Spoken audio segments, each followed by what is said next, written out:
Sorry, you caught me in the middle of ordering Cookie Monster shoes. For yourself? Oh, yeah. I wish. If you guys could both get a pair, that'd be so cute. Everything that she owns, I want. That makes sense. I guess you're going to be one of those moms, right? Every time that she gets something, you're like, I want it too. And she's like, Mom, it's not for you. And you're like, I want it too. Is that how you see me? Wow. Not right now. But give it a bit. Hold on a minute. Ew, are you drinking Tim Hortons? Yeah, I love Tim Hortons. You do? I'm a Tim Hortons baby. I was raised on this shit. Me too, and it tastes like shit. No, I like it. If I want a good cup of coffee, like this is a treat. It's not a good, you know what I mean? Like to me, it's like this is Tim Hortons nostalgic. It's a treat. It's like having a cookie, you know? So before we even get into what this episode is about, which there's a lot of really interesting information. Boy, did I go down a rabbit hole.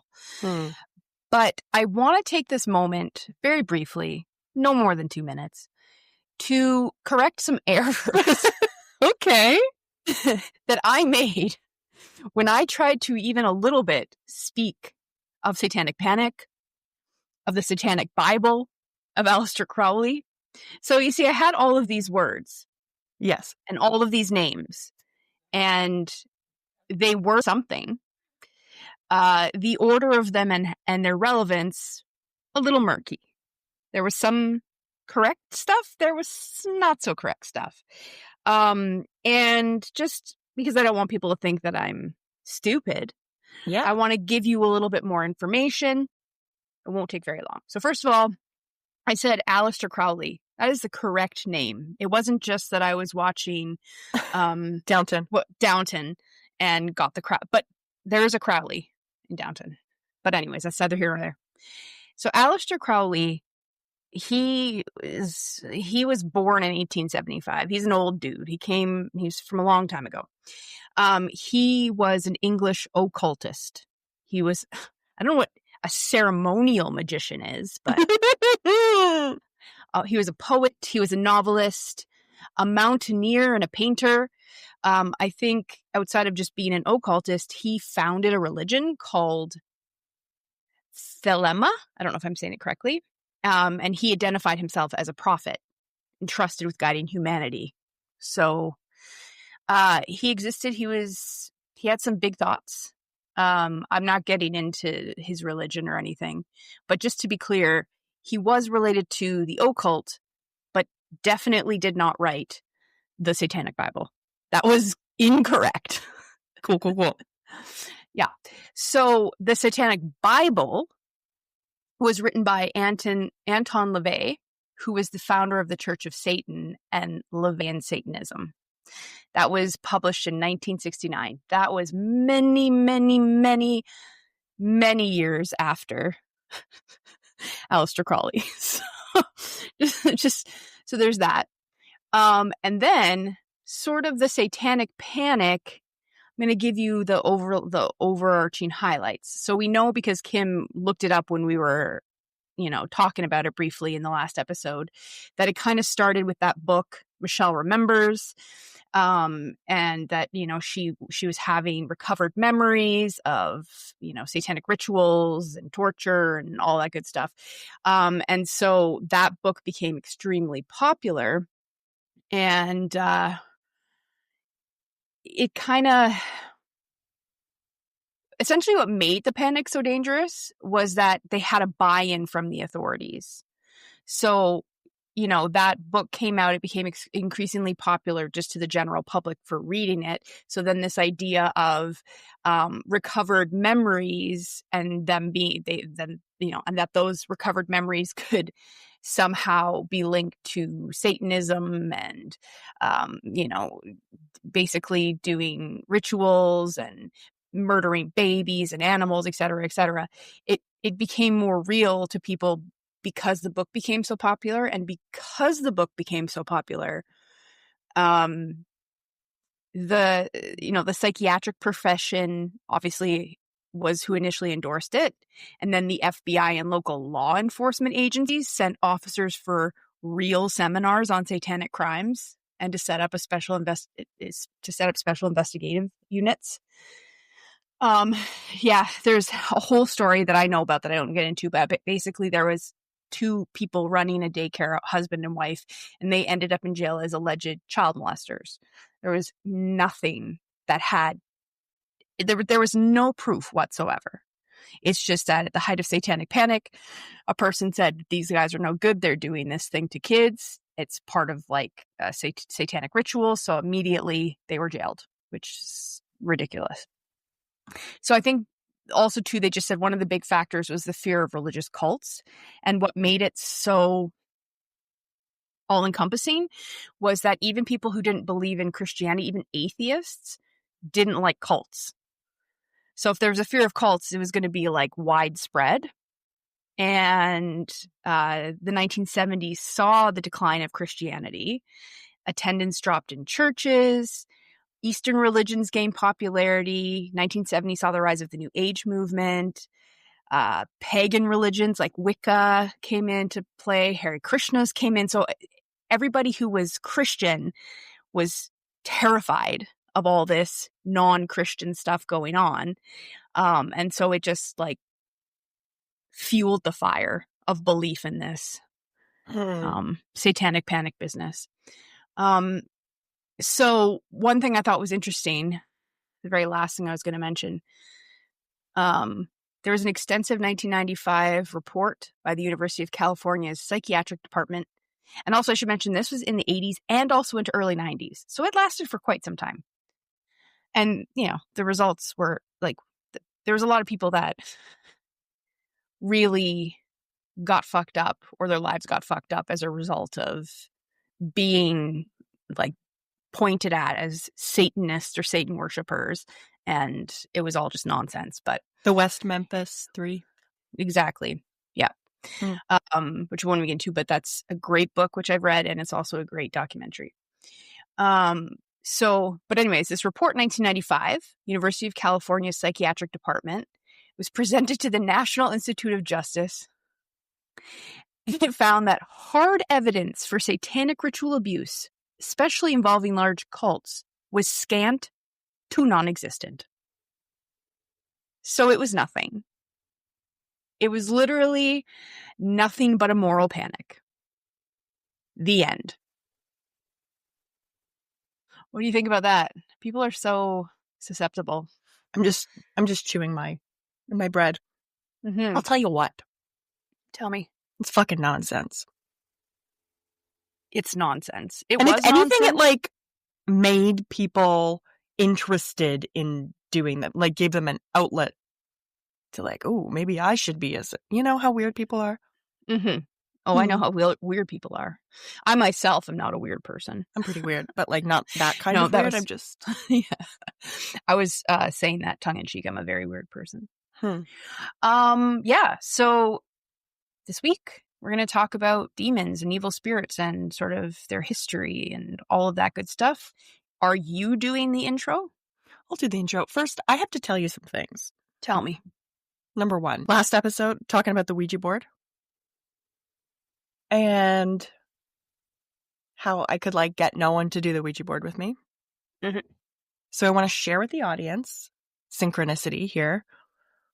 Was invited to a girls' weekend. Mm-hmm. And out of nowhere, one of them is just like talking about the blood moon and how we're going to be all together, women in a cottage on the blood moon. Mm-hmm. She's like, does anyone have a Ouija board? And I was just like, hello. This is so weird. I brought it. Just in case. No, this was like beforehand. Oh, I see. Yeah, so I brought it. Quick question. Was that before or after you guys danced naked underneath the moon? Throughout. Okay, yeah. Throughout. Continue. Yeah. There were some titty flashings. Titty flappins. Flappins. Also that. The first night we did it was just like literally nothing. And we were all very tired and very drunk. Second night we tried again. And there were 4 of us. and 2 onlookers. And I will just put it this way. One or more of the 4 of us had to have been moving that thing because it was fucking scooting. Okay. And if, like, everyone was just, like, shocked, and as I look at their faces and look at their hands, I didn't see anything unusual. Mm-hmm. And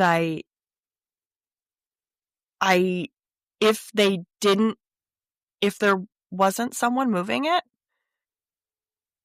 I would be losing my mind right now. Like, it's almost like I feel like I have to believe that someone moved it because I can't believe what it did.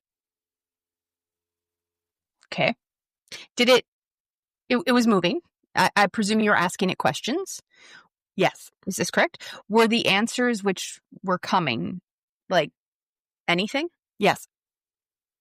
Well, tell me more about that. So, I mean, there's a lot going on, and then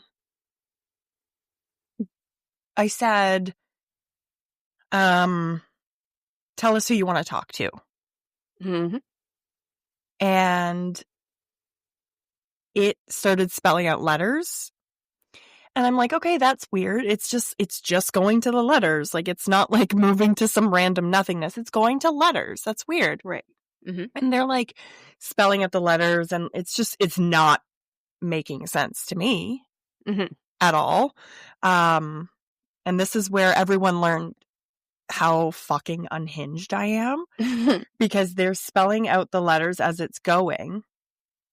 And then they get to the last letter, and I think someone said, like, I just thought this was one word, and then someone pieced it together that it spelled out top in red. Oh. And I fucking shrieked at the top of my lungs. These women don't know me, and they just know that there's, like, this unhinged Who lady. Who are these women? Well, like, acquaintances. One I had just met. Hannah was there, so it's just like, oh, she's crazy. Yeah, I am. It's fine. Nothing wrong Screaming with at the top of my lungs. I'm like, top in red. And then, like, I think after we got over my scream, like, we clued into the fact that we asked it who it wants to speak to, and it gave us an answer, top in red. Like, she's the only one with red on her top. And who was that? It was the girl across from me. Weird. Yes. So what did it want to say? Then we started getting really tired, and it started spelling nonsense. So we were like, meh. But I was done. I was like, oh, I think I'm done here. I think I'm done here. I'm tired. Okay. And then I was freaked as fuck. Hannah said she had, like, cleared the space or whatever. Everyone's just, like, running around getting ready for bed. I'm in my room. Hannah comes in. We're talking, whatever. I open the closet to check for a man in there, and I'm like, I'm spooked. I am so tired, but I'm so spooked. I'm not going to be able to sleep. And she's just like, there's nothing in here. And then we close the doors to the closet, and we're standing by the doorway. And she's like, there's nothing in here. And the fucking closet doors swing open. Wow. There's no wind. Did you maybe not close it properly? We Like, closed it properly. Okay. Even if we didn't close it properly, like, girl, the doors swung open. And she was just immediately like, I think you have a poltergeist. I was like, this would make sense. I've heard things. Anyway, I had to sleep alone. I slept with all of the lights on. So, and I just, like, kept waking up. I heard really weird noises twice in the middle of the night. Okay. And I shook it off as like, oh, it's just a garage door opener or something. And I said it the next morning, and Hannah's just like, I've heard nothing. And I'm like, guys, it was really loud. Like, it was overwhelmingly loud. And then the girl who was wearing top in red, when she woke up, she said she heard it as well. So we were the only two that heard it.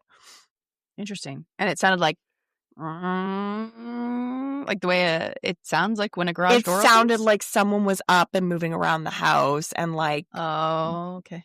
part of the house. Oh, yeah. And she was sharing a room with other girls, and I was in a different part of the house. So it's just like, why didn't they hear it? Yeah, it is really weird. It is really weird.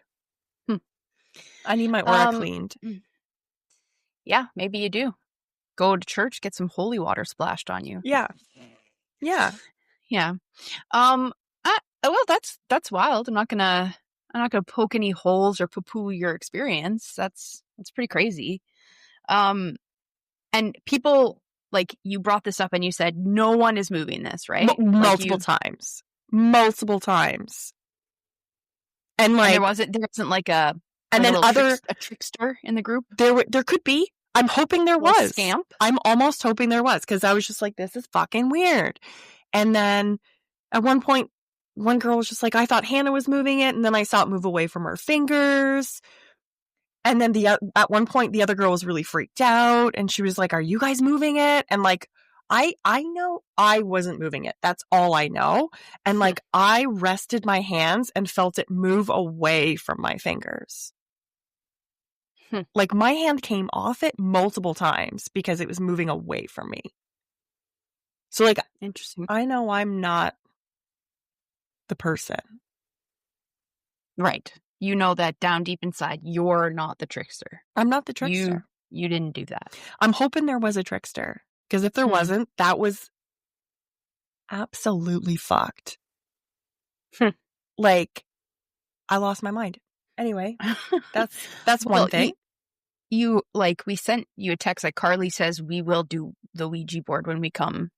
Like, I presume we're going to come sometime this summer. Yes. Let's do it. And we all know that we're not the tricksters. Yeah. And we should, like, if we could get like a little handheld recorder and record it. Yeah. So it could be referenced back to and included maybe in another episode update. I love how you're like a handheld recorder, like we have phones. Yeah. Are you okay? How about that? I have been up. I was up very early. It's okay. It's okay. But anyways, that's wild. I have something else for you. Tell me. My therapist. I'm going to be like, I am pregnant. Yeah, no. Am not. Okay. My therapist. One of two of my therapists. Takes two. It takes two, baby. Anyway, sorry. To make me balanced, baby. Woo, sertraline. Okay. She recommended a long time ago. She's like, you get out of your head, trust your intuition, blah, blah, blah. And then she mentioned that she highly recommends this intuitive reader. Okay. She's like, she does not like to be called a psychic or a medium. She is an intuitive reader.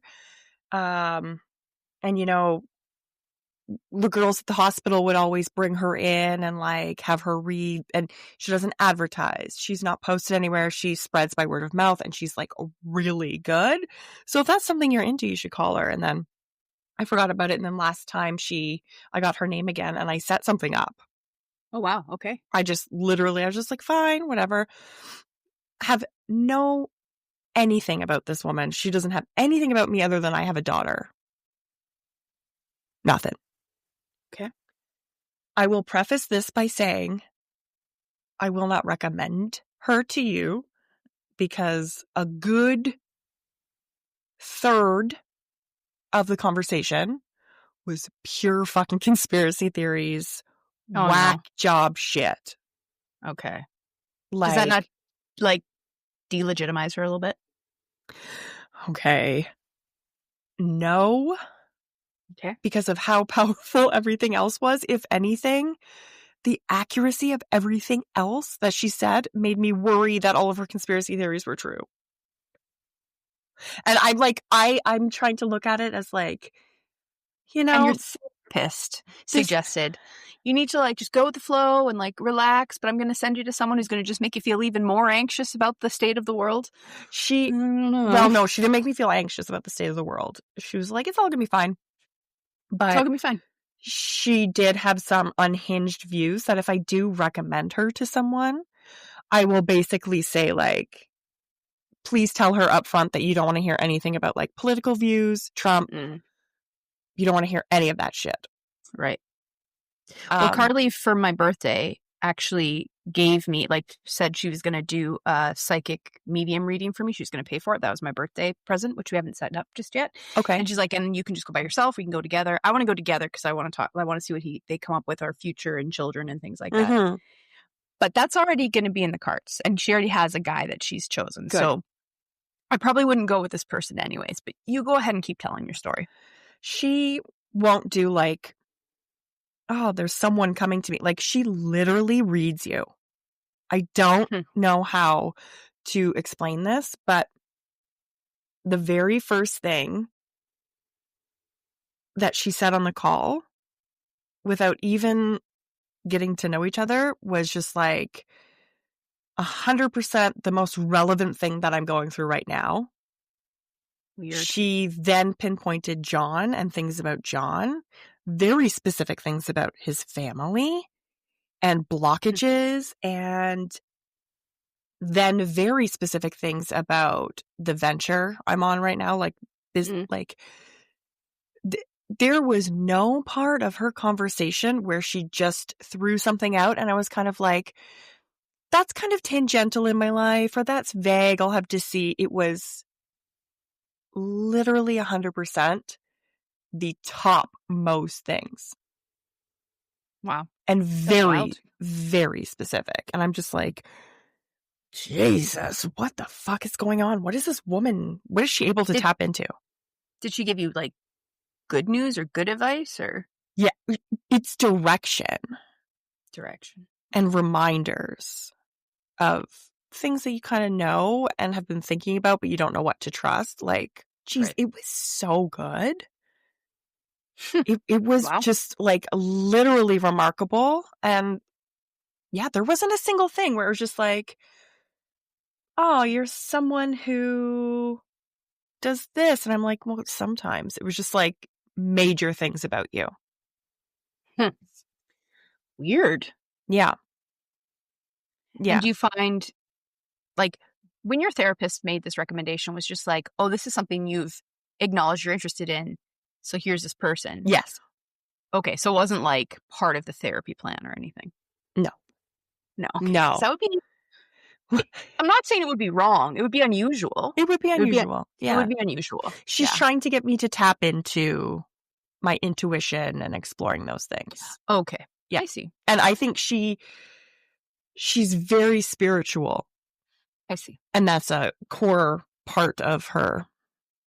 Yeah. Well, that's a perfect segue. Do you want to go ahead and do the intro? I guess I could, if I had it up. We got to get into it. All right. Stuff to talk about. Well, welcome to Ghosts, I guess, where two Canadian ladies get together to talk about weird, supernatural shit that doesn't seem to have a place in normal conversation. We talk about our own experiences, sometimes invite other guests to share theirs, and at the end of every episode, we will discuss how much our conversation and stories convinced us or didn't to believe in the paranormal. So, do we believe in ghosts? It's hard to say, but please join us as we talk about it anyway. Yeah. We need, like, a sound effect there so we don't have to constantly go and make maybe like a woo. I hate that. No. Like it's fading away in the distance. No.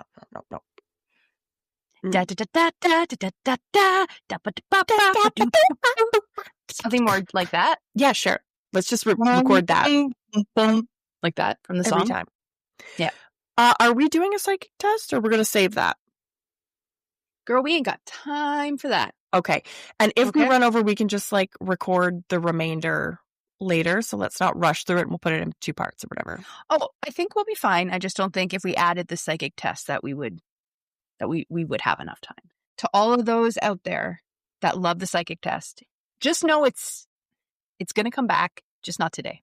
Yeah, well, of course. And what were you saying about muting yourself? I can mute myself so I can eat my dry bun. You need something more than just, like, bread and water to survive off of. Coffee? Yeah, you also drink beer, which is basically like bread and water. Yeah. Okay, so Okay. we're going to talk about demons and evil spirits. So last time we were doing this thing, we were talking about the Ouija board. I was like, what's the deal with demons? What's the deal with demons? You know? And just evil spirits in general. Like why is there this fear that's just been instilled in us? What's the difference between demons and evil spirits? You know, all that good stuff. So I looked into it. So to me, with no research whatsoever, I equated demons specifically with the church and Abrahamic religions. You know, that's the Judaism, that's the Christianity, that's the Islam. I still wanted to look into the history of that so that I could, like, we could talk about it here on the pod, because demons are one of the two things I wanted to talk about. But I also wanted to understand the history of evil spirits outside of that sort of Abrahamic version known as demons. So, couple things. So then the terms demons and evil spirits, they're used pretty interchangeably. If you do a Google search, essentially all that's going to come up is religion based. Like it's going to be all to do with Christianity and things of that nature. It was like a little bit harder to go in and find things that weren't coming from the sort of Abrahamic religions, though that is a big part of it. Like I can't discount that either. So, well, I will get into the history of demons and where it's thought to stem from. And by the way, it is a cuckoo bananas. Like people think Scientology is weird. You just wait for it. I can't wait. I'm going to learn today.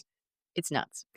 But what I came to realize is that evil spirits are actually covering off a broader category of malevolent entities. So that would be spirits of deceased people, which is what we primarily talk about on this show. So ghosts, spirits of animals, supernatural beings, and some stuff that's kind of cool too is like even elemental and natural forces. So like trees, bodies of water, mountains, fire, etc. The concept of evil spirits or malevolent supernatural entities, it has a long history, a very diverse history. It appears in folklore, mythology, religion, literature across various cultures, with roots potentially going back to the Paleolithic age, which is a long time ago. And we'll get more on that. When is it? I need to know. Dinosaurs? No, after Okay. dinosaurs. Okay. But we'll get there.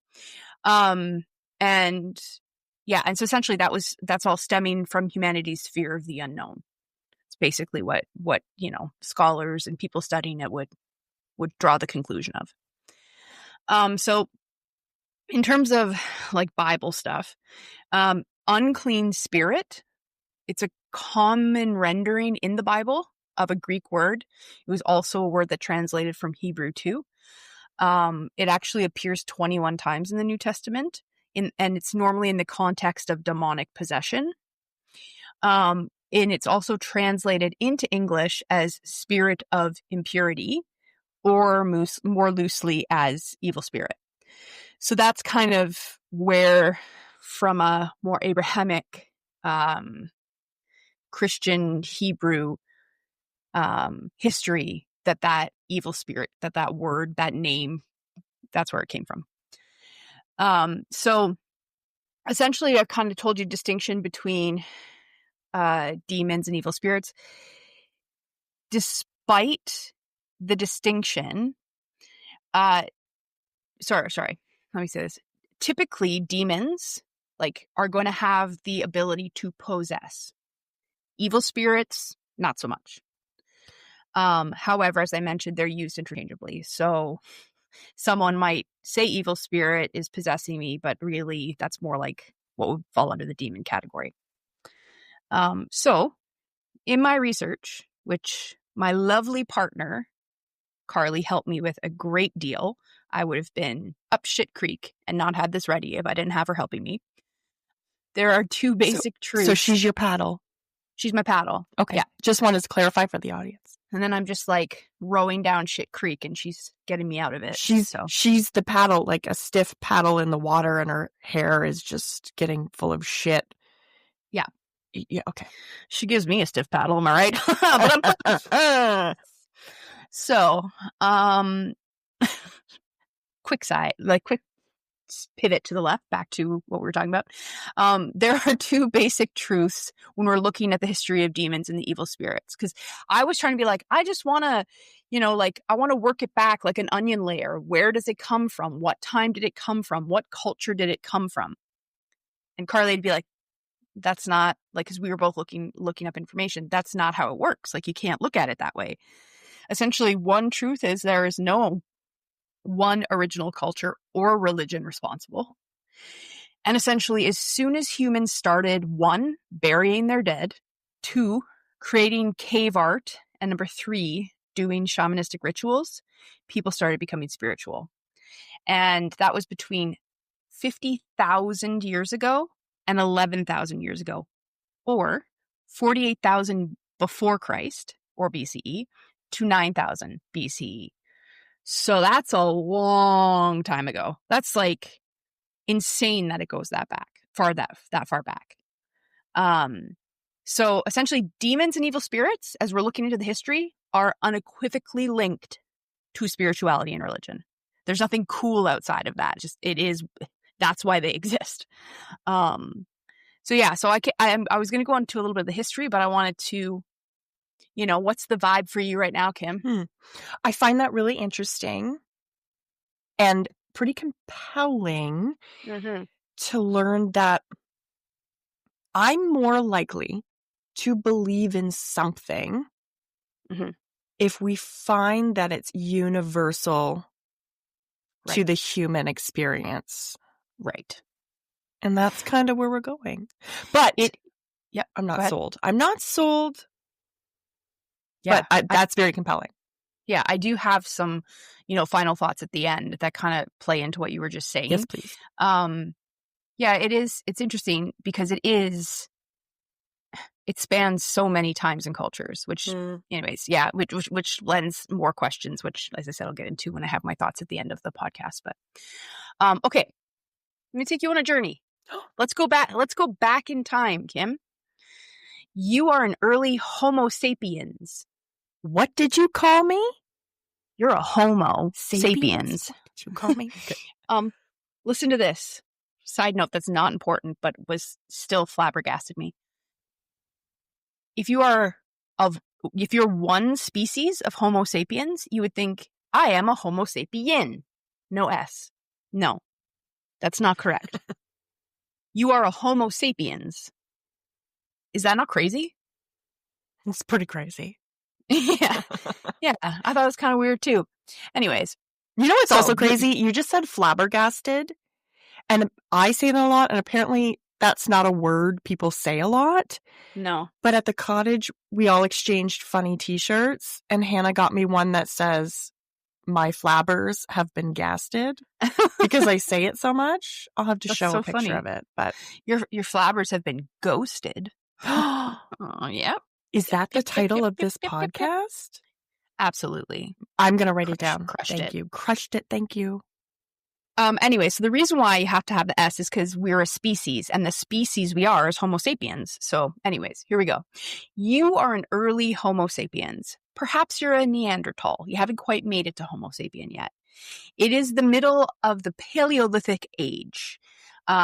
Despite being the earliest of a species, and I imagine having pretty limited cognition, you still have awareness and reverence for death and the afterlife, and you exhibit ritualistic behavior, such as burial rites.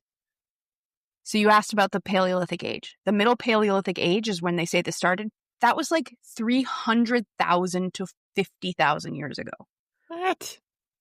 Yeah, like literally on the onset of us becoming Homo sapiens. Homo saps.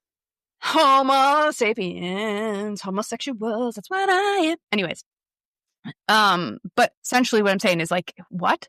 So essentially, although evidence is limited, the discovery of early burials, like when researchers were looking and archaeologists were looking, essentially there were potential offerings that they saw in these early burial sites. So that suggests a possible awareness of death in the afterlife. And why would earliest Homo sapiens even know to make offerings when they're burying their dead? That's crazy. Why would they do that? Like, that's beyond animal. Like, I mean, I know Homo sapiens weren't animals, but like it wasn't that far off from being an animal. And yet they're doing that. It's really, really crazy. Maybe because it's such an insane fucking weird concept that's how they make sense of what has happened. Like, well, they're not there anymore, so where the fuck did they go? Whoa. Yeah. Oh, something big and scary might have taken it. Like, let's give it something so it doesn't take me too. Or yeah, I don't know. Or a sign of respect to the person who's passed. It's hard to say. But it's crazy that it goes back that far. So I don't want to waste a bunch of time because there's so much to cover off and I have a lot of information. So I'm going to tell you basically up to when we get to Christianity, well, Judaism, Christianity, and then we'll kind of pause and talk about it because we're going through the history here. So after that middle Paleolithic period, we go to upper Paleolithic period, which is about 50,000 years ago. That saw an emergence of more complex symbolic behavior. That included cave art. That included figurines like the Venus figurine. And that stylized depictions of women, it may have represented fertility or other spiritual concepts. It also is when shamanic practices came into place.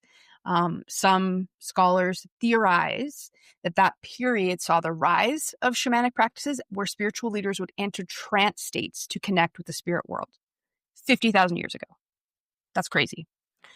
So then we went to the Neolithic Revolution, which is about 11,000 years ago. And that came along with the development of agriculture. So this time is considered a very pivotal moment in the development of organized religion. And it makes sense, right? Because with the development of agriculture, there were settled communities. So where we used to be nomadic and, like we just kind of traveled with a few probably familial people. There wasn't a huge community. Now with this, we could stay in one area. And then that allowed more groups of people believing in the same thing, passing it down. And during that time, more complex religious practices such as temple building and the development of pantheons of gods began to emerge 11,000 years ago. So then that led to the Axial Age, which was... Wait, how do you spell that? Because I want to write it down. Yep. X? Yeah. IAL. Oh, okay, just like that. Yep. So that was 900 to 200 before Christ or BC, depending on how you want to. I learned when I was growing up before Christ, and then they said kind of get rid of that. But anyways, so that was a time when the spiritual foundations of humanity were laid independently in different parts of the world. And so that era saw the rise of influential philosophical and religious traditions, which included monotheism in Persia and Canaan, Platonism, which don't ask me more about these ones because I did not look them up, in Greece, Buddhism and Jainism in India, and Confucianism and Taoism in China. So that's sort of when this is happening. So important to note that just after the Neolithic Revolution, so before the Axial Age, running alongside the Axial Age was the emergence of Mesopotamia, which is a big part of this, because Mesopotamia is called the cradle of civilization because that's where some of the earliest known urban centers, writing systems, and complex societies emerged.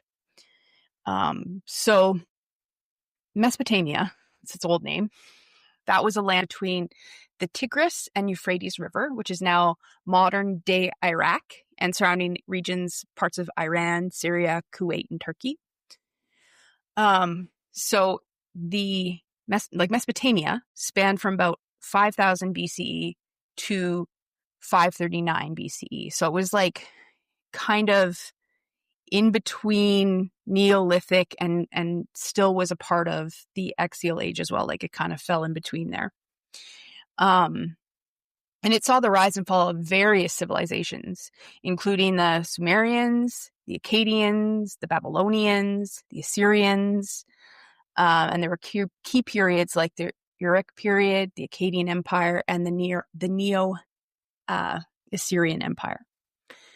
So I'm going to stop there before I continue. So now we're to Mesopotamia, and essentially the earliest known civilizations where there's like actual, urban centers, writing systems. Like there's a little bit more going on. There's a little more history here. I don't want to just keep talking and not throw it to you. Anything more to say, Kim? I'm just so glad that you did this research and not me. It was, yeah. I would have just been like, no. Podcast is over. It ends here. I searched, I was like, what is the earliest religion? Well, Mesopotamia and a few other little things come up. Okay, great. But like, that's not the first of it. Like, there's shit that happened before Mesopotamia. Yeah, my brain would just shut off. And like, it's so much easier to just have someone walk me through this instead of having to go down fucking rabbit holes. And that's what this podcast is for. This is why we are here. We do this for you. For free. Do this for you. For free. Give us You're $1. Welcome. $1. So buy me a Tim Hortons coffee. It's a little treat. It's a little treat for me. Actually, can I have some like really expensive hair oils? Because I'm all out and I'm just looking at my hair in here and I'm like, oh, she's looking dry. So buy Rachel a coffee, buy me some hair oils. They're about $100. That's all we need. I think that's a fair request. Sorry, I saw that Carly messaged me. She's on her way home from work, so you might hear the dogs barking at some point. Let's just mute and we can edit it out. Keep on. Okay. So Mesopotamian religion was a polytheistic system, which means many gods. So there's a pantheon of gods and goddesses, each associated with specific aspects of life and nature. And worship was central. The worship of those gods and goddesses was central to the Mesopotamian culture, which would involve, their temples, their rituals, their offerings. In ancient Mesopotamia, evil spirits often associated with storms, disease, and the underworld were believed to be a real threat, with figures like Lamashtu and Pazuzu. Does that name mean anything to you? My Pazuzu is a real threat sometimes. I think I made the exact same joke to Carly, or maybe not. Maybe it was something like that. But anyways, but also with in addition to these sort of like evil spirits like Lamashtu and Pazuzu, there was also the concept of ghosts, which played significant roles in their beliefs and practices. So Mesopotamia was talking about ghosts. In Sumerian and Akkadian mythology, and Mesopotamian mythology in general, Hanbi, or Henpa, was the lord of evil, the lord of all evil forces, and he was the father of Pazuzu. Who is Pazuzu? Let me tell you. He is a demon who could bring evil, but also act as a protector against evil winds or attacks by Lamashtu demons. What are Lamashtu demons? I don't know, because it's not here. Oh, yes, it is. Lamashtu. Spelled differently. I might have to do a correction, but there is Lamashtu, which is spelled a little bit differently than the other word. So I don't like. Let me just see here. No. I'm sorry. It's the same. Okay. So the reason why I didn't want to speak out of turn is because I don't really like what it says about this. It says that it's a female demon who targeted women and children, and they countered that by ritual incantation. So as usual, it's always a woman's fault. But Pazuzu is not a good demon. He brings evil. But I guess he is more complex because he can also act as a protector against, evil winds. I don't know how evil the winds were.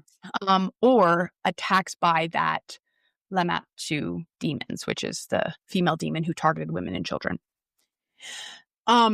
So what's interesting here, I'll tell you a few other of the Mesopotamian evil creatures and evil spirits and demons. But what's interesting and connects so nicely to our last episode, Pazuzu is the fictional character who is the main antagonist in The Exorcist. Tell me more. We just talked about The Exorcist. This is so weird. Tell me more. I thought that was Mr. Howdy or Captain Howdy. It says that Pazuzu is the demon of the southwest wind, known for bringing famine during dry seasons. That doesn't help. I think that they don't actually... Oh. I don't know. There's mixed things here because I scrolled. Oh, no, this says Captain Howdy / Pazuzu. Oh my God, this is so weird. Cool. Yeah. That's a synchronicity. But yeah, so I just thought that was pretty interesting considering. But here's a couple other ones. So Galu. There's demons of the underworld who would drag unfortunate souls into the depths and were sometimes involved in disease and plague outbreaks.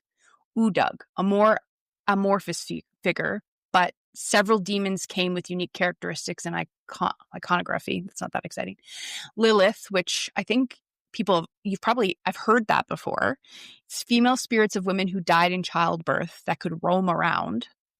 Yeah, so there was lots of... They had they were a polytheistic system. They had all these gods and goddesses, and there were the good ones. There were the major deities like Anu, who was a sky god, or Enlil, the god of air, or Enki, which is the god of wisdom, magic, and fresh air. So they had those sort of positive major deities, but then they also had that sort of darker side as well too.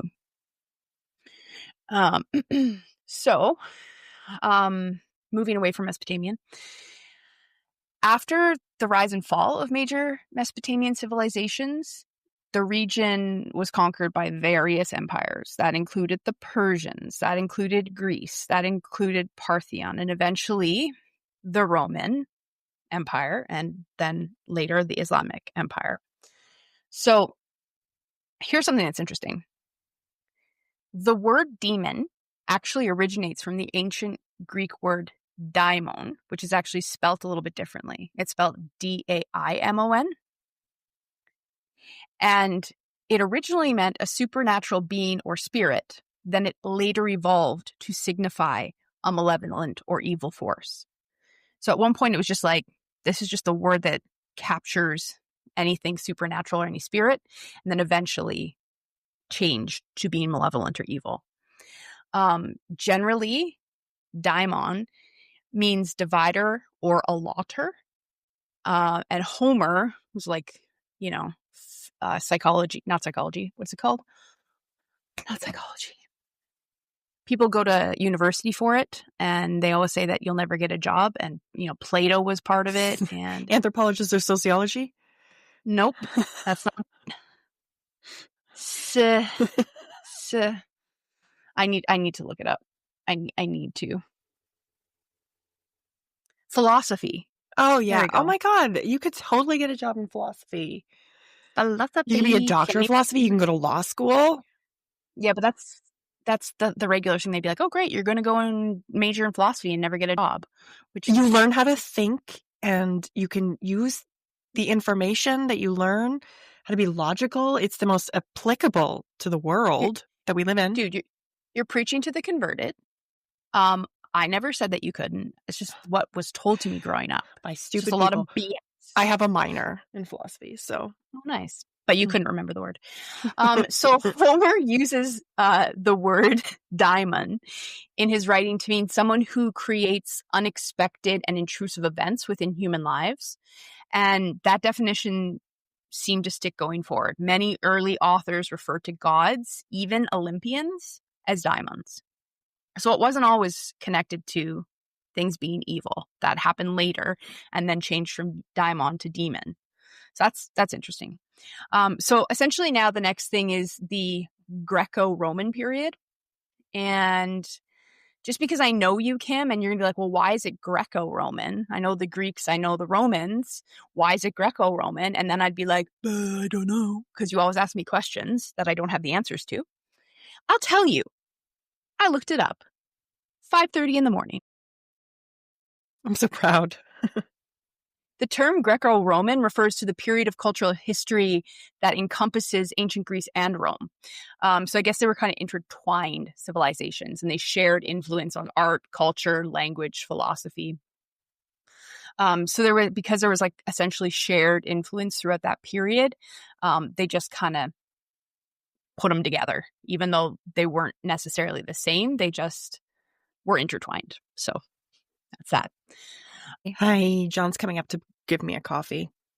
Cute. Is it a Tim Hortons coffee? Better not be. I'll throw it in his face. Like, here you go. You're like, no! Fuck you! Just imagining what his response would be to that.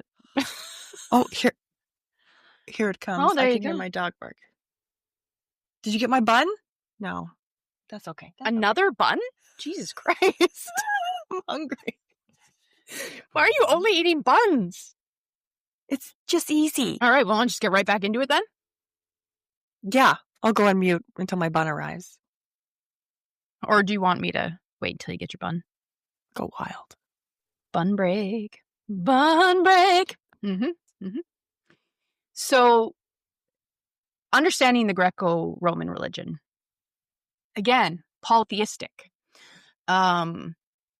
Both Greeks and Romans worshipped numerous gods and goddesses.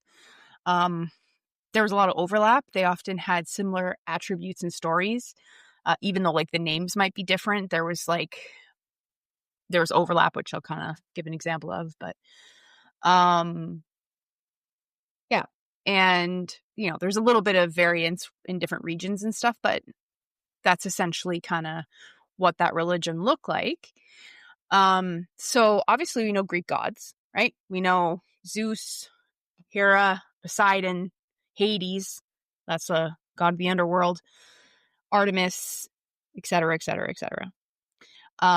There is also the Roman equivalent, but it's essentially the exact same thing. So we have the equivalent of Zeus in Greek is Jupiter in Roman, and he's the king of the gods. Goddess of marriage and family, wife of Zeus, who is Hera in Greek, is Juno in Roman, and so on and so forth. The thing I think is most interesting in terms of what we're talking about, Hades being the god of the underworld in Greek is Pluto in Roman mythology. So it's a lot of like stories and beliefs emerging from this sort of polytheistic view of the world, that there's all these gods. They're specific gods for different things. Like there's ones that are god of the sea. That's, Poseidon. There are gods of the hunt, wilderness, and the moon. There's god of music. So essentially just like there's a god for, overseeing many different aspects of life, living in the world at that time. So, of course, which I'm seeing is a thing that keeps happening, or is a recurrence, is that while there is, no matter what it is, like we started Mesopotamia, we're now going to Greco-Roman, they're going to have all these like good, nice god creatures that are keeping order. And then they're also going to have within the mythology evil spirits or demons. So in Greco-Roman mythology, evil spirits or demons were known as cacodemons,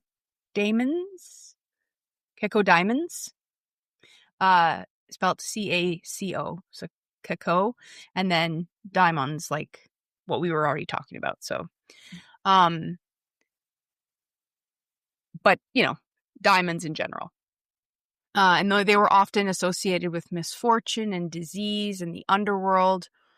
So here's just a couple we'll just touch on some of the evil, malevolent entities from Greco-Roman mythology. There were phantoms. Interesting. These were often described as repulsive and sometimes half human, half animal, with beings like Lamia and Mormo, known for eating children. This is pretty fucked up. And Impusa being a hideous creature. And that was the joke I made to Carly. I was like, and listen, the description of Impusa is a monstrous underworld diamond with flaming hair. And she's like, oh my God, it is me. But then I was like, the leg of a goat. And a leg of bronze. Nosoi was the personified spirits of plague, sickness, disease.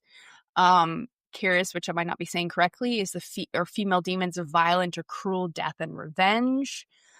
In Roman religion, the manes were, I don't know what that word is, but they were deities, sometimes thought to represent souls of deceased loved ones. So it's all kind of like, it's like you're making a soup and you're just putting in ingredients. That's essentially what it's like. That's the history of evil spirits and gods and spirits that are connected to deceased loved ones, spirits are connected to nature, evil spirits, etc., etc. So, that's the quickest overview of Greco-Roman. So it was a lot going on. While that was happening, of course, there was also the Egyptians, right? In a different close-ish area of the world. So again, complex polytheistic system, where in this case, nature's phenomenon were seen as divine forces and religious practices aimed to sustain and appease these forces. The pharaoh acted as an intermediary between the people and the gods. So their whole thing was they viewed nature as divine. They viewed the elements, animal characteristics, and abstract forces as divine. And their religious practices were to sustain and placate those phenomena. So no evil trees here. No. Okay. I don't think so. Egyptians had complex beliefs about the afterlife, with the soul, Ka and Ba, believed to be made up of many parts, and the deceased believed to journey to the underworld, or the deceased believed they had to journey to the underworld where they would be judged. So that's got a very, like, heaven-hell thing. Some of the major gods and goddesses included Ra, which is a sun god, Osiris, which is the god of the underworld, Isis, which is the goddess of magic and protection, and Thoth, which is the god of wisdom. So again, very similar in that there are good gods. There's also going to be evil spirits, things of that nature. Just a tiny little side note that is related to this, because there was a lot of focus on like the animal as sacred. So there is a whole other section that I didn't go super into because this would go on forever. But part of different spiritualities, I wouldn't necessarily call it religions, but something of that vein was animism, which was the belief that spirits inhabit natural objects and phenomena. It's often considered the earliest form of religion. It is a belief that all natural objects, including animals, plants, and even inanimate objects, possess a spirit or soul. So, well, I'm not going to write it off completely, where I didn't see anything in my quick research on Egyptians where they were, really, what's it called when my brain is dying. You have to cut this part out. Like what you do when you're like, it's like your faith and your like worship. There we go. That's what I'm looking for. Cutting back. Where I didn't find anything in the Egyptian, like, because I only did a quick search, but there was nothing that really talked about them worshiping, like in this instance, they're talking about plants and inanimate objects and things like that. They weren't there. There was more of a focus of animals, but also nature. But I do think it's important to just make a little note there that does touch a little bit on, or could have come from, this animism, because they did find animals sacred. And like, if you think about the artwork and stuff that you see with Egyptians, and they're like the cat faces and stuff, like the Sphinx, like things like that. And that's very loose, so don't fact check me on that. And then, so if we're talking more like there was the good gods, like this, the like Ra, the sun god, and all the ones that I had named earlier. There was obviously also the evil spirits, depicted as demons or malevolent forces. So that would be like Apep, which was a serpent demon, the sworn enemy of the sun god Ra. He represented chaos and darkness. Ammut, which is a monstrous deity, part crocodile, lioness, and hippopotamus, who devoured the hearts of those deemed unworthy in the afterlife. It's pretty intense. That's specific, man. Yeah, I'm gonna get your fucking heart. Seth, who is a god associated with storms, disorder, and warfare, and the brother of Osiris, whom he killed. He was often depicted as a trickster and a figure of chaos. There actually were demons. Ancient Egyptians believed in various demons, some of which were associated with disease, death, and evil. I have no idea how to pronounce names, so I'm just going to tell you about each of them without their names. One was translated as knife bearers, murderers, or night spirits. One was just a wandering demon. There was also one that was they were just the undead, the transfigured dead, ghosts. So I guess the reason why I'm doing this in this way, we talked about Mesopotamia, we talked about Greco-Roman, we talked about Egyptians, which kind of happened around the same time. The vibe is constantly the same. They're all polytheistic. They all have good gods that are taking care of business and protective. And then they also have that evil, that very distinct good and evil. So I just think that's interesting because, like, it's kind of happening in different areas. Now, these are still sort of like spreading out and growing from the same areas, but there are going to be other ones that I tell you about that aren't directly in this area. So I just find it interesting that it's the same kind of stories, even though the religions and people are different. Right.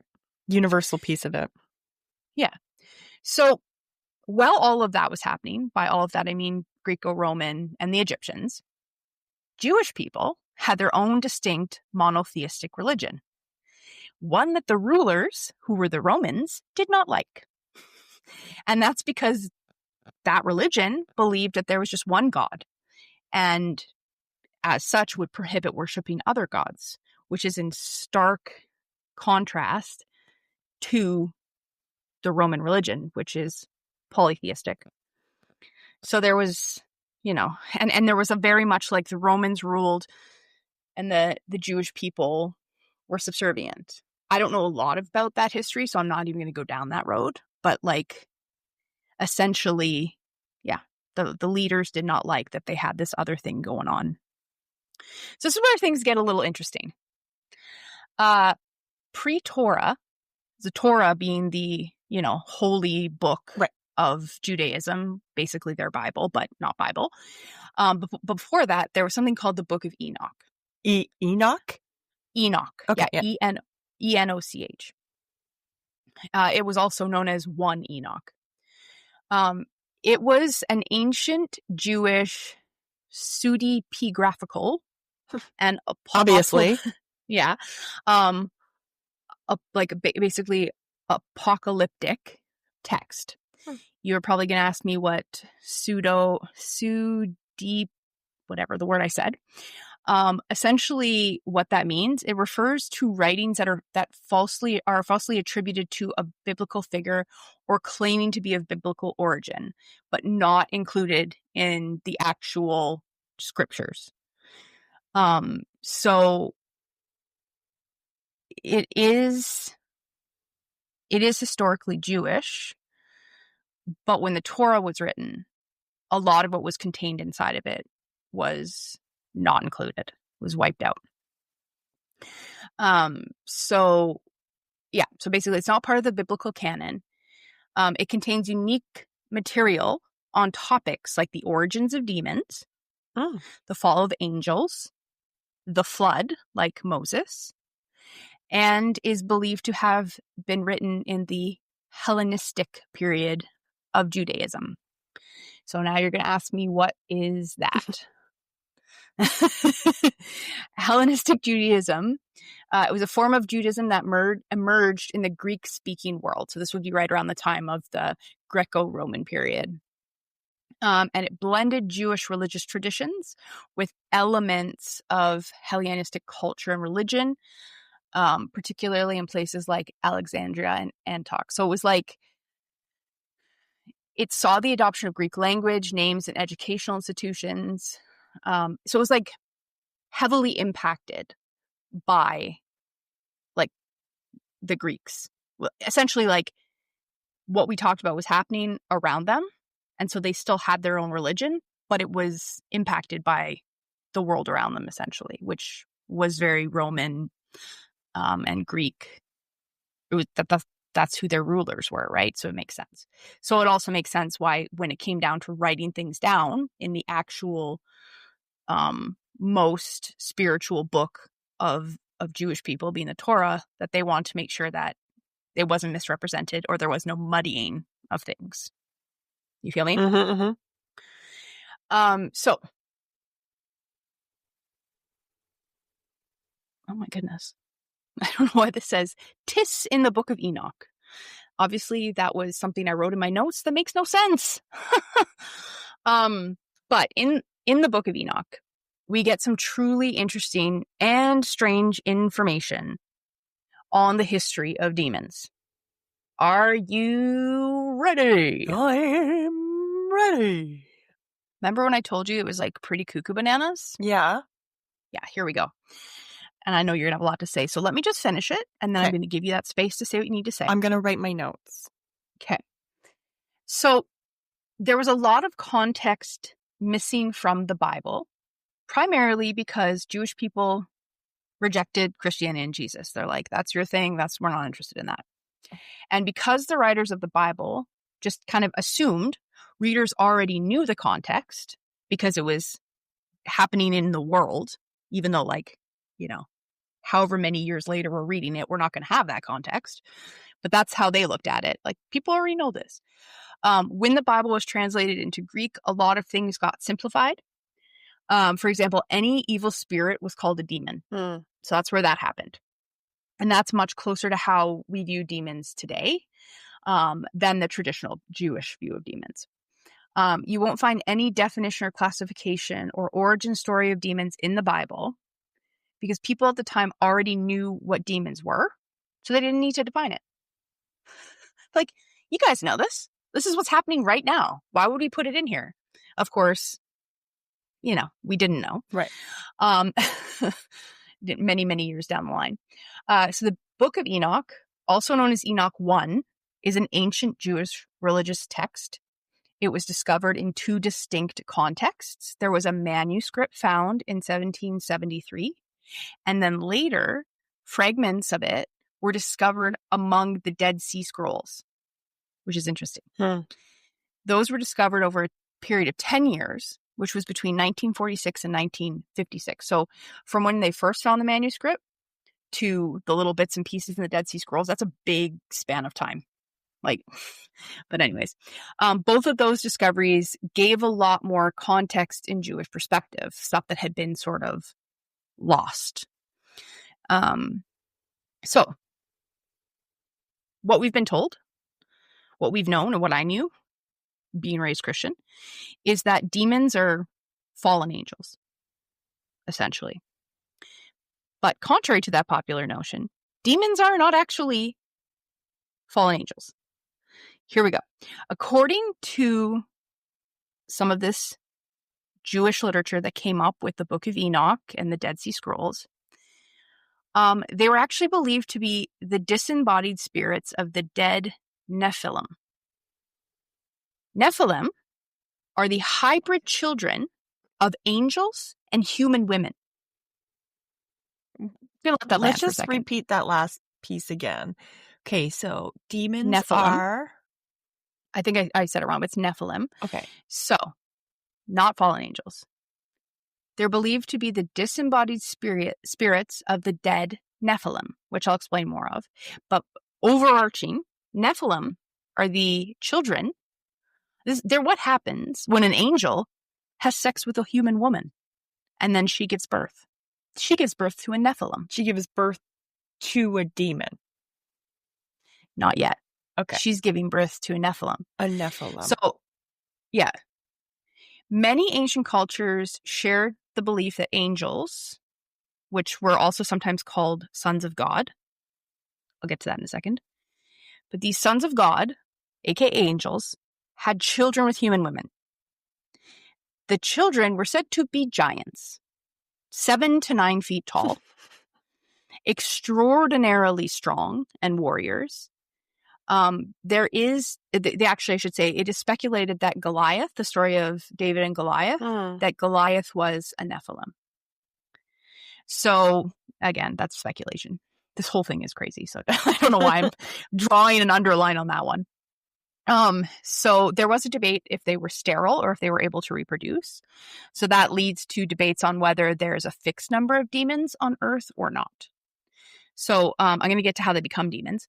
But a little side note on sons of God.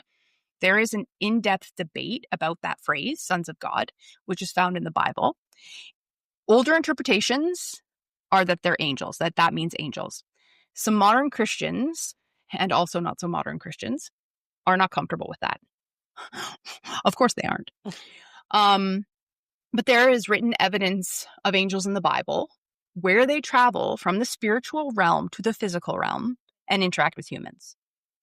There's evidence of that in the Bible, which doesn't seem like a far leap to say that they then mated with humans, or that it was a possibility that they mated with humans. But it's also debated, maybe this is all just considered historical text or a metaphor. Like this is what you shouldn't do. So it's kind of where the Bible deviates from other culture views on these hybrid children. In other cultures, offspring could be good or bad. So like if we're thinking of Zeus, who I was talking about, he had several children with human women. Some were good, some were bad. Most were complicated. In the Bible, these angel-human offerings were always evil. And that's because God is the creator of life. And essentially, when angels create life with a human woman, like when they're coming down and doing that, they're essentially cutting God out of the process. And of course, this is a note that Carly made. Any life that God doesn't make is evil. So the generally held belief at the time was the Nephilim had no soul. Rather than being made of flesh, spirit, and soul, they only had flesh and spirit, which is a whole other thing that we could get down. Oh, so spirit and soul are two different things. That's interesting. But we won't going to go down there. We've already kind of talked about that in other podcasts. But essentially, because they had no soul, it made them incredibly violent. They were even described as cannibals. And essentially, the story goes that the Nephilim conspired together to devour all men. They were such violent creatures that if they were allowed to remain alive, the human race would go extinct. So to save the future of humanity, God created a flood, which is Moses' flood, to kill the Nephilim, along with the violent portion of the human race. The rest of humanity is saved through Noah, which is the story we know from the Bible. The flood killed the bodies of the Nephilim. They had no souls. Only their spirits remained. Where are they going to go? They don't get to go to heaven or wherever equivalent. So they were not allowed entry to heaven or to the realm of the dead. So they were left to wander earth searching for a new body. Those are demons. And that is where possession comes from. because these wandering spirits are looking for new bodies. What do you think about that? It's cuckoo bananas, and also no. Like, just no. No, there's You don't think nothing compelling it's about realistic? No. There's nothing No? compelling about that. I think it's weird. I don't relate. It doesn't make sense. It's just someone was on a Coke high or something. That is the history of demons. That's where it comes from. So it's nuts. Yeah, no. Like, it's not, so we can talk about what that means for any sort of belief in demons in the traditional sense. Leads me to believe that it's a load of gobbledygook.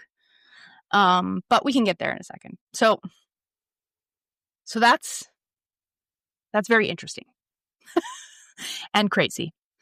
I would be remiss, and I am getting near the end. I would be remiss if I did not mention that Islam, which I've barely talked about, which is the third Abrahamic religion, also has historic, cultural, and religious beliefs connected to demons. They have what they call the Shaitan. It does ultimately come from Hebrew, so there's the through line to the fact that it is still part of the Abrahamic tradition. It refers to a class of evil spirits in Islam, inciting humans and jinn, which I'll tell you about jinn in a second. They're pretty neat. You already told me about jinn in another podcast. Well, I'm going to bring it up again. Amazing. Can't wait. Yeah. So, but essentially these evil spirits, per Islam, incite humans and jinn to sin by whispering into their hearts, which is really disturbing.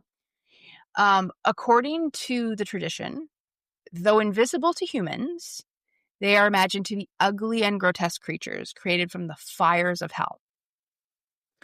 The Quran, which is like the Bible or like the Torah, but for Islam, speaks of various ways that the Shaitan tempt humans into sin. They may teach sorcery, float below the heavens to steal the news of the angels, or lurk near humans without being seen.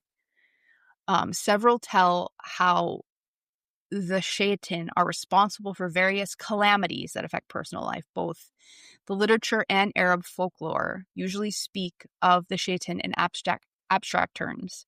So they describe them as their evil influence only. Apparently, this is interesting, during Ramadan, they are said to be chained up, so they can't get you. The influence of them on humans is elaborated as an internal struggle against the noble angels and this darker evil spirit. So that's kind of that. Now, just quickly, the jinn, which I thought was really interesting. In Islamic belief, they're supernatural beings created from smokeless fire, possessing free will and capable of both good and evil, similar to humans. So like just another being or another entity. Yeah, they're invisible creatures, which is interesting. And they come from fire, essentially. They can grant wishes or perform tasks for those who can control them. Some believe that jinn can possess individuals, causing them to exhibit unusual behavior or speak in incomprehensible languages. But like humans, jinn have free will, and they can choose to be good or bad. They can choose to be believers or unbelievers. Just another type of entity, period. So that's pretty interesting.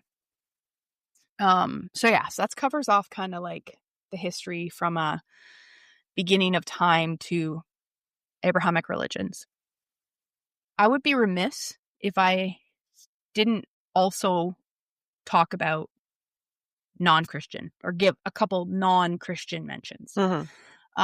So I was just going to talk about paganism and more or less how what's really neat about them is similar a little bit to Egyptians, but in a little bit more than just sort of the animal worshipping or the viewing of animals as similar to how the Egyptians felt that animals were sacred.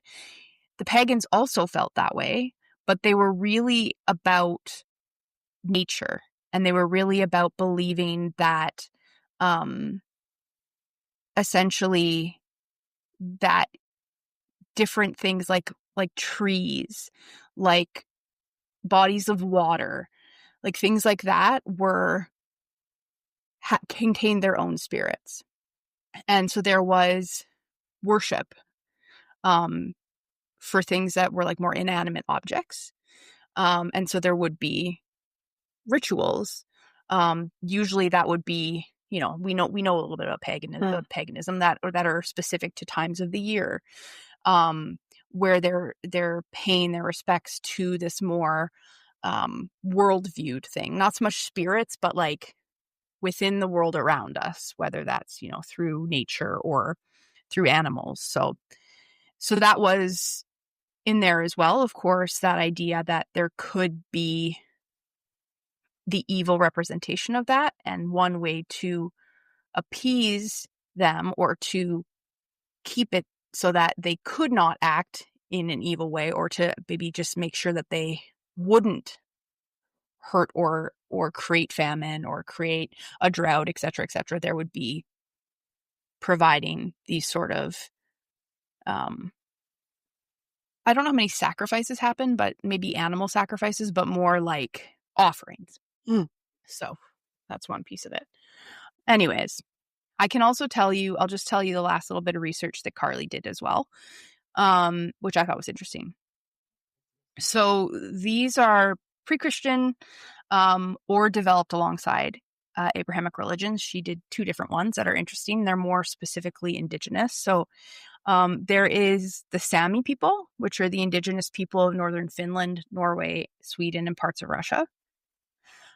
So the pre-Christian Sami of Scandinavia were sometimes called fetishists, like that's a bad thing, because they wanted to win or gain the favor of nature spirits, as well as personally named gods and demons by doing something that pleased them. So ritual sacrifices. Okay. These nature spirits were generally benevolent. They were always sort of specific to the localized area of that group of Sami people. And in this instance, kind of similar to what I was describing with pagans, but they could be addressed in particular objects such as stones or posts, which the Sami would set up in certain places. And few personally venerated spirits were identified with thunder, sun, moon, hunting, childbirth, and the winds. And evil spirits might be incarnate in animal or monstrous forms, which would then cause disease or other misfortune. So beliefs are based on animism, polytheism, and what the anthropologist said was considered shamanism. But it would vary greatly between regions. They believe that all significant natural objects, animals, plants, rocks, et cetera, possess a soul. And from a polytheistic perspective, their beliefs include a multitude of spirits. Their traditional beliefs and practices commonly emphasize the veneration of the dead and of animal spirits. I looked at veneration of the dead. That is essentially, maybe you already know this, but that is essentially believing that the spirits of the deceased are still with us. So that's kind of in that sort of ghosty area.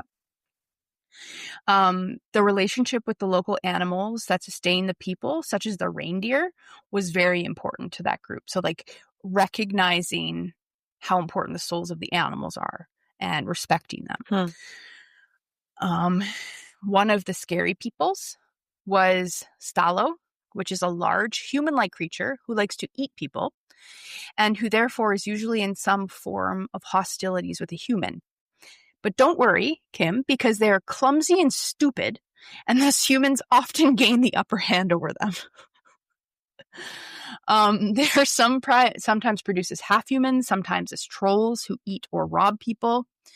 They can kind of be a demon or devil, created and sent out by the shaman to take enemies, so the shamans control them. Stalo are rich, But because they're stupid, a lot of the times in the folklore and the stories, in battles with men, humans have to kill Stallo, but then they get the gold and silver. This is a funny sentence. They're rarely, if ever, seen these days. Well, of course not. Why would they be seen? The rare sighting of a Stallo. Which the Sami proclaim is due to them being hunted to near extinction by either human hunters or even the thunder god Thor, who I guess the Sami perceived as, like, they have a similar god, different name, Horgals or something, but the same idea. Also, they have the god of evil, which is influenced by the Christian Satan, named Mupianalmai. You should see the spelling. It's insane. Mupianmai? Mupianmai. No, Mupianalmai. Mupianalmai. Yeah. And that's the best pronunciation I could do because I Googled it and I was like, I think I'm hearing this correct. Okay, so the last one, before we kind of just talk about what we think and wrap it up. The Ojibwe, tribe of North America. They were animated by a great number. Also, I just want to say, like, I don't want to speak out of turn for any of this, I should probably say. I'm just doing based on a little bit of research that I've done here. So I'm sure it's much more involved than this. But from what I've looked into, the world of the Ojibwe tribe of North America was animated by a great number of eternal spirits. They were called Manitous, which I think is cute as all hell. They were all about equal rank, and they were represented in trees, food, plants, birds, animals, celestial bodies, winds, and wonders of every description. So there's a little bit of overlap there with the Sami. There's a little bit of overlap there with paganism. Beside these esteemed spirits were other categories which were dreaded, where we have our ghosts, our monsters, and the creature which should not be named. Do not say it if you know what it is, Kim. There's a specific creature in the Ojibwe culture that if you say the name, he'll come get you. So you don't say the name. Do you spell it so I know what you're talking about? I'll just text it to you. Carly specifically said, do not say out loud, please. So I don't know if that includes spelling. Hopefully me sending this to you doesn't mean that we're dead forever. Make sure I spelled it right. You can Google it, listeners, if you're curious, but I do not suggest saying it out loud. It's kind of like Voldemort, but not. He who must not be named. Starts with a W, ends with an indigo. Just a igo. There's no... Oh, no, never mind. I see. Yep, you're right. So that particular thing that we're not going to say out loud is a crazed man-eating ogre who brought madness. He actually gives you a cannibalistic psychosis. So suddenly you're going to go after people. That's me during ovulation. Okay. Stay away from you. I don't want to get cannibalized. According to Ojibwe oral history and from recordings in birch bark scrolls, the Ojibwe originated from the mouth of the St. Lawrence River on the Atlantic coast of what is now Quebec. They traded wildly across the continent for thousands of years as they migrated and knew of the canoe routes to move north, west to east, and then south in the Americas. The identification of the Ojibwe as a culture or people may have occurred in response to contact with Europeans. Some interesting things, they have something called the water panther. It's known by many other names, like Ojibwe names that I'm not going to try to pronounce, which it's a powerful horned and scaled creature resembling a giant cat, believed to be a master of water and a symbol of the underworld. It was said to live in the deepest parts of lakes and rivers where they can cause storms. Some traditions believed that the underwater panther, which just sounds cool, in my opinion, to be helpful. Some believe that they were helpful, protective creatures, but more often they were viewed as malevolent beasts that brought death and misfortune. They're complicated. They often needed to be placated for someone to have safe passage across a lake or body of water. And then the last one here, the Baycock is one of the undead, a spirit that exists beyond the grave through the sheer force of its supernatural will. They appear, this is so creepy, as a skeletal being covered in a translucent layer of desecrated skin, Uh. as well as having a horrifying skull-like countenance. Is that what you guys Um, found in your drain the other day? Yeah. Yeah. We found the baycock. Mhm. Absolutely, we did. Yeah. The creature's eyes usually glow an unholy red, although some legends have claimed that the revenant's eye sockets are empty black pits, soulless and wholly evil. So it's either they have unholy red eyes or just black pits, which are soulless and wholly evil. This is what was something that I thought interesting. You can tell me if it reminds you of anything. The cries of baycock are also described as being shrill, like a Banshee? banshee. Oh. So yeah, that's what we got. There is also, outside of Mesopotamian demonology, there was also Zoroastrianism. There's also Japanese religions where they have this kind of, like this non-Christian belief of demons or evil spirits. I mean, I'm not getting into those ones, but I bring them up because literally across the world, this exists. Across the world, across time, across cultures, there is this belief in spirit. There is this belief in evil. Yeah, which I think is really interesting. So, I'm now at the so what do we think kind of final comments, but I'm going to give it to you first. After all that, what do you think? I think it's compelling that there's a universal Human thing. It's a human thing. Yeah, it's very universal that there is, or it seems very universal. I'm sure there's someone that's some culture that's just like, no, we don't believe in that. It that's compelling, but is it compelling in the sense that makes me believe there are demons? No.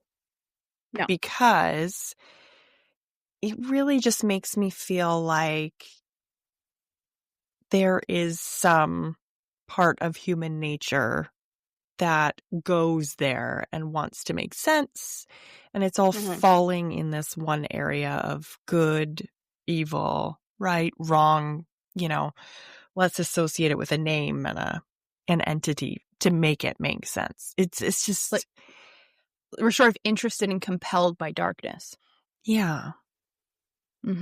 And with, lightness doesn't have meaning without the darkness. And we're, I think this is just people across cultures and time grappling with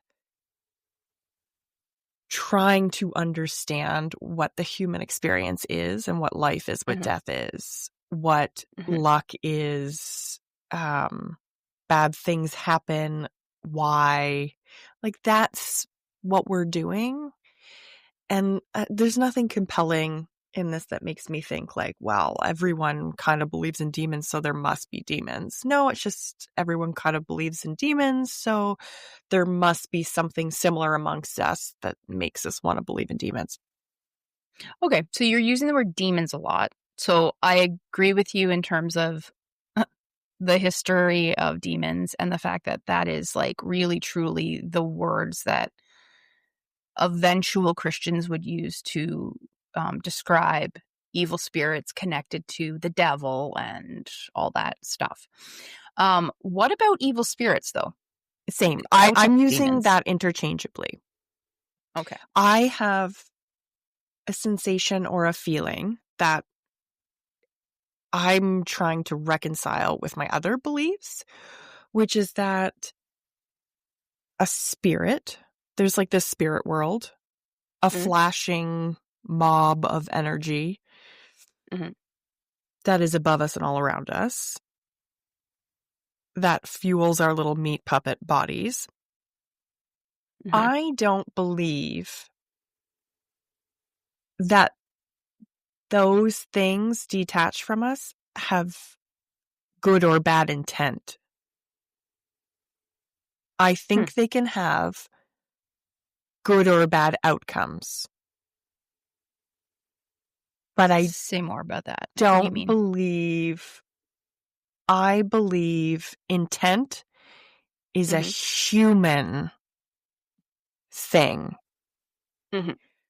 I believe spirits and energy, or whatever you want to call it, is scrubbed of that intent.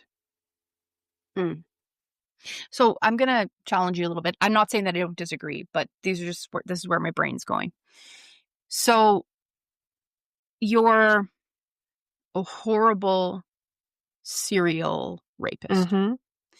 You I knew you were going to go there because we differ so are much on our thoughts on criminal behavior, but go ahead. I love this.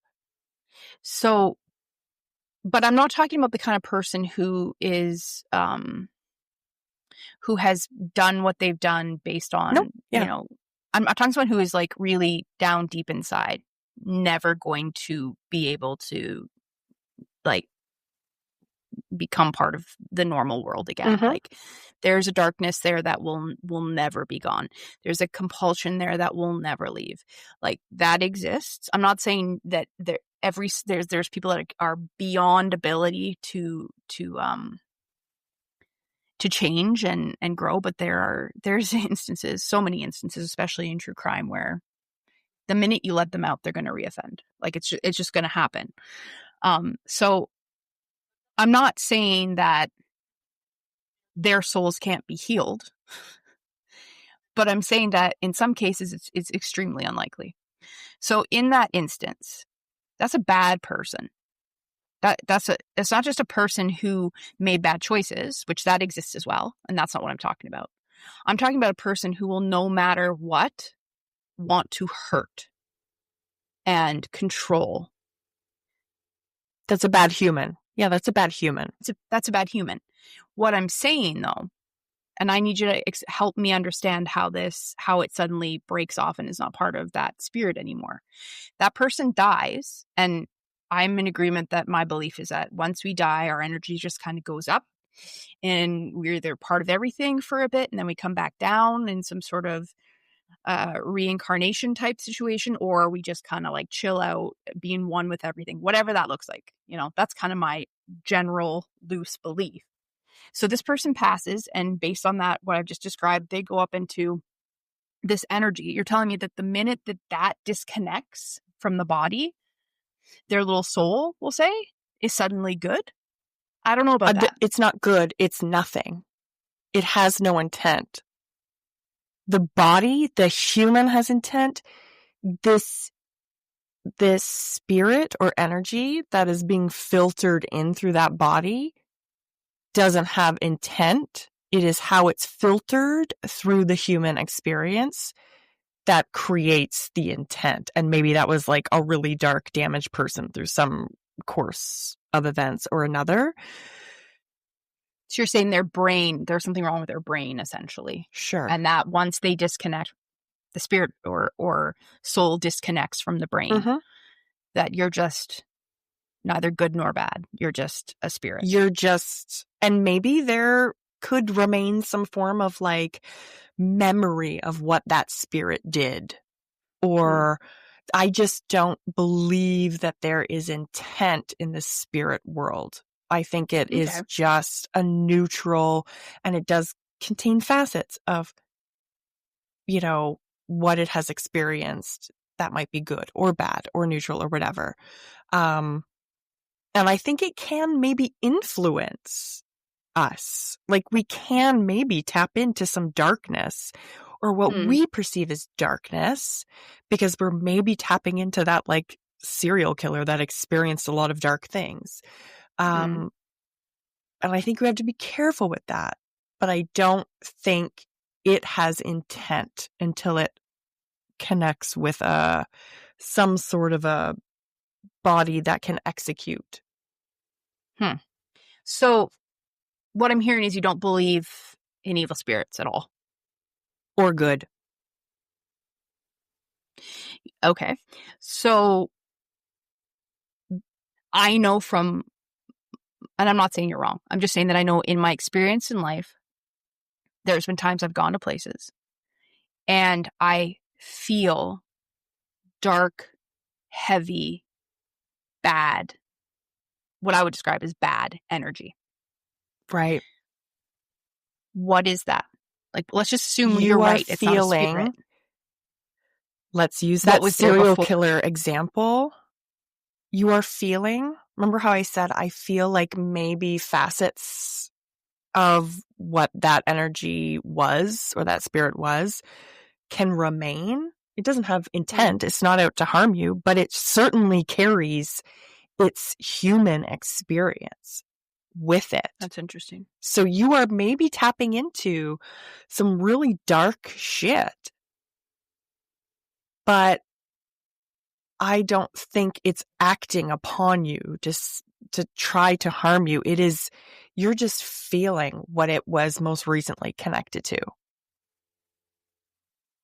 But is it connected to it still? Or is it just that it's like, you know how you said sometimes it's an imprint left I feel of like something that happened? I feel like there's some form of, I guess imprint is the right word, but some memory associated with that.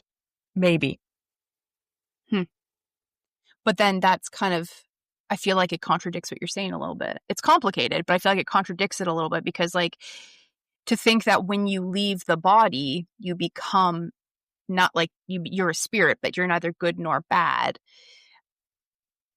I mean, I guess it all kind of comes into whether or not we believe in past lives. I do. And I think that's a big piece of this as well.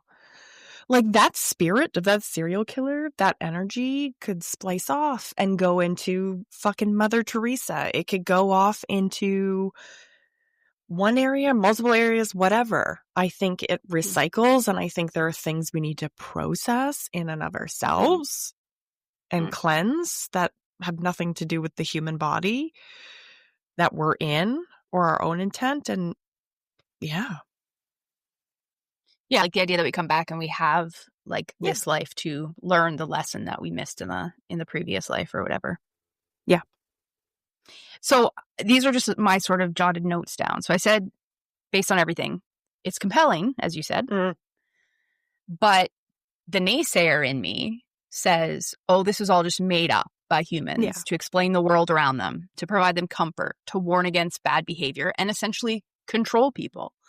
Like that's the the very cynical person who I tend to be, curmudgeon, if you will. But that could, just by going just with that black and white feeling and thought process, that could lead me down a rabbit hole of non-belief in ghosts and spirits. Because I feel like, based on the research, the origins of what we know of ghosts and spirits is somewhere here in this history. So I'm not saying that, like, obviously the whole Christian thing was insane. Like, where demons come from. Like I said, you think Scientology is crazy. Just like go take a look at that. But I feel like I think it's hard though, because for me to say that, like I have a strong aversion to religion and its impact on people. I grew up in it. And honestly, when I grew up in it, it was nice for me. Like it was a pleasant experience. But as I grew up and saw what it does to people, and obviously this little queer kid inside of me understanding that it's not okay to just be myself, like the impact on people and communities and the world, like it's always just felt like us and them, you know, like, and you either fit into our group or you don't. And if you don't, I'll go so far as kill you. You know, like that's, to me, that's why I have such a strong aversion to religion. But I think the fact that every human group in history across the world in different cultures at different times kind of came up with the same idea. Like there's something to it. And I'm not saying, oh, these stories are true. I'm just, we as a species, even outside of just like wanting to explain the world around us, we felt spiritual. Like I feel spiritual. I don't put myself up against any religion. I guess the closest thing I could be would be like agnostic, because I just don't know. But no, I actually don't think I would be agnostic, because I do believe that there is some omnipotent presence. I don't know if it would be a Christian God. I wouldn't necessarily say that's what I see, but I feel like, I don't know. I feel like there is within humans a spiritual feeling, a connection to like the spiritual world. And I don't want to poo-poo on that, because I think that is something. I think that is like a nugget integral to the conversations you and I have on this podcast all the time. There's something inside of us that is searching or wanting to connect to something outside of ourselves. And I feel like, we have all of our stories that I just told you about. But I've always felt like, and don't come after me, Christians, but I've always felt like the Bible is a collection of stories of like, these are stories that we're showing you as a way to like, don't do this. Or like I don't think that the written word of the Bible happened exactly as it's written down. I think it's meant to act as a guide. Whether or not you believe in it, which I don't strongly believe in it, but I'm just saying, like, I think,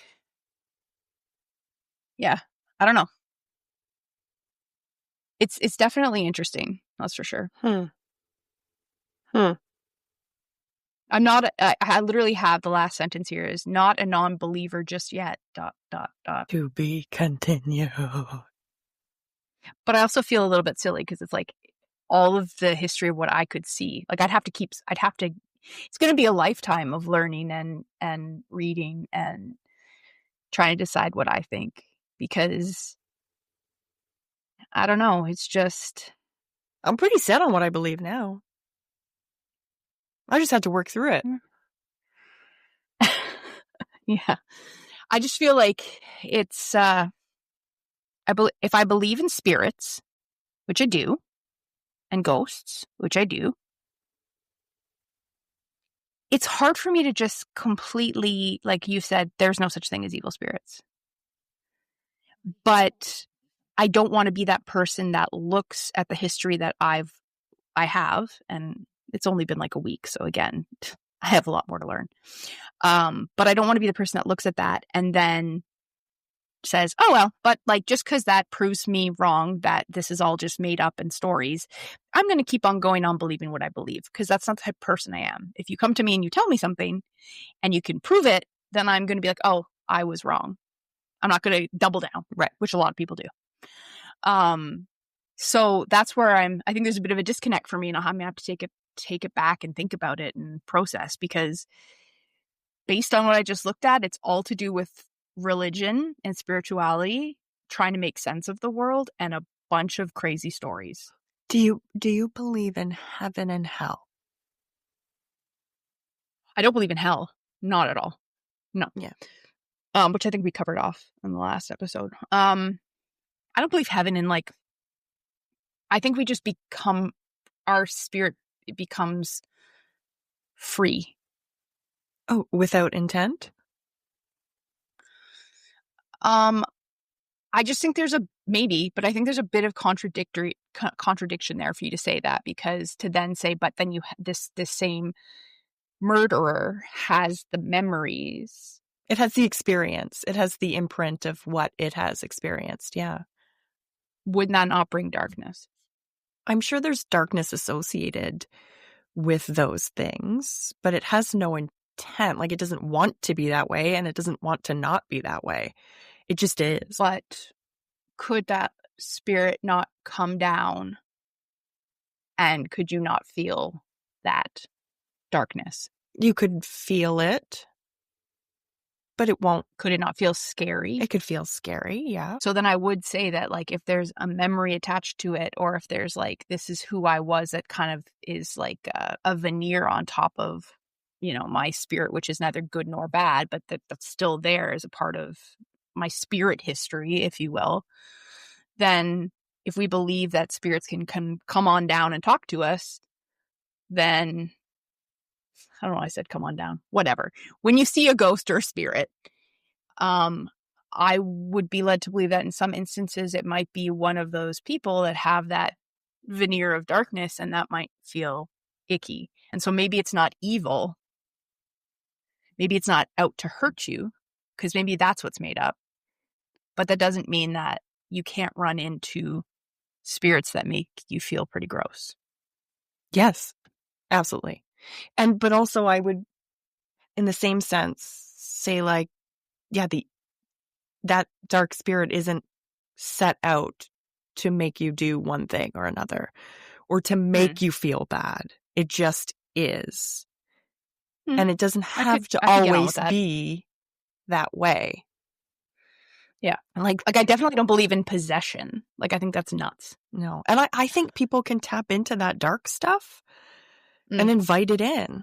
And I think we choose a lot of the times, like, that spirit could become part of someone someday or something, and could be totally great, or it could just continue on this path of darkness. That kind of sounds like possession. Become part of somebody.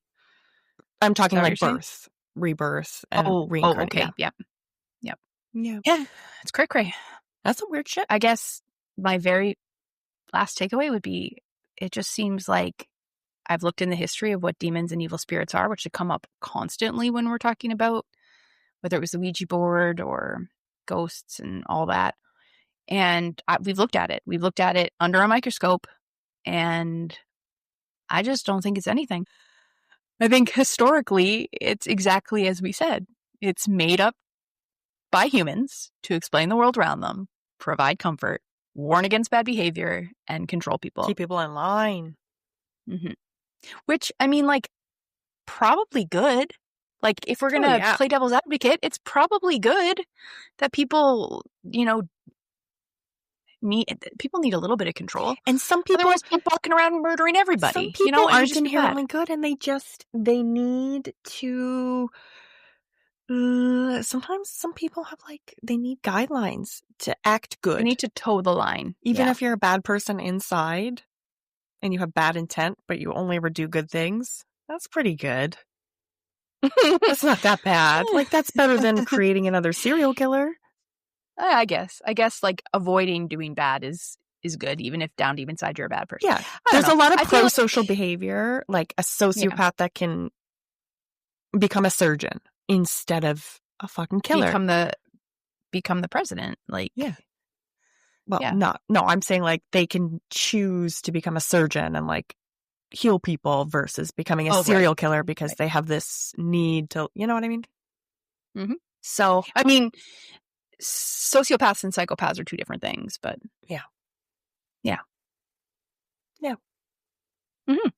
That's it. What do you think? Good? What should we do next? Oh, that's a thought. I think we need some, like, we're getting into all this research and stuff. I really want to hear, like, some spooky fucking stories. And even if I don't believe it, or, like, my rational mind is just like, oh, it's not aligning with you, I just want to be scared a little. Okay. So I think we need to gather some spooky stories. I think we should. I think people should tell us their spooky stories. I know that Carly had some Ouija board situations and experiences that we could... Oh, I need to hear that too. Do you think she would record it and then send us a copy of that? I think she would hate hearing her own voice, but I'll see what I can do. She can skip past her own voice and listen to the other stuff. Exactly. Okay. Well, that's it. I'm going to leave that in your capable hands to come up with spooky stories. Great, thanks. Okay. Maybe Reddit will tell us their spooky stories. Oh, yeah, I can go on a hunt.